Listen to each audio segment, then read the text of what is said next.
So picking your niche, underserved locations, or you can pick underserved or key industries or parts of subspecialties of the industry.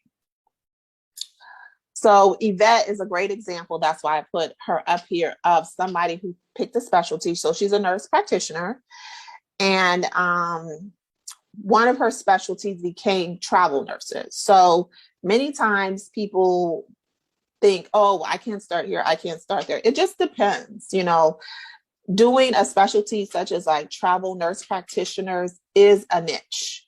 And it's something that she's already connected to since she's already a nurse practitioner, and it opens doors of opportunity because we still need nurse practitioners. Nurse practitioners travel in the same way that your registered nurses, your licensed practical nurses, and CNAs travel. And then that's something that you can grow beyond your state into other areas.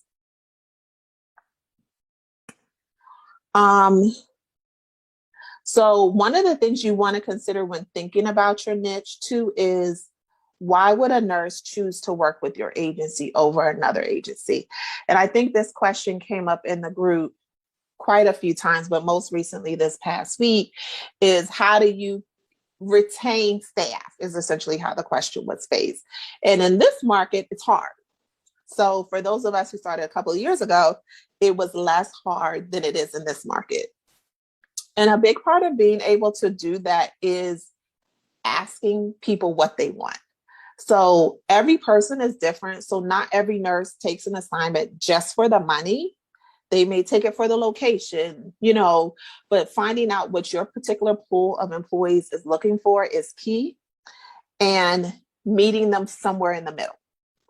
An example would be, a lot of agencies are offering, and we saw that especially at the height of COVID last year, they're offering massages and care packages, they're offering discounts on scrubs or discounts for housing. So there are ways that you can work around and offer something. We've looked into and offered, foot massages because, people are on their feet, your feet hurt.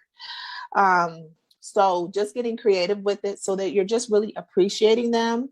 And then some people have offered, which you're still doing, is your same day bonuses for picking up shifts, for your per diem staff. Every third shift, they get a $50 bonus.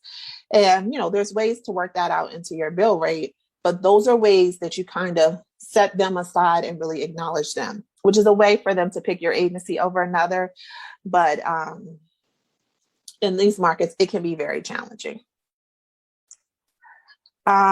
Here's some other examples of niches. Some of you guys fit this. We have neurosurgery, cardiac first assist, long-term care. We had a nurse in New Mexico that was doing labor and delivery at your Indian reservations. Dialysis is a big one as of recent. Outpatient clinics, stroke clinics, hospice care. There's so many ways that you can niche out. One thing I will say, in picking a niche, you don't want to get too specialized that you close out your market.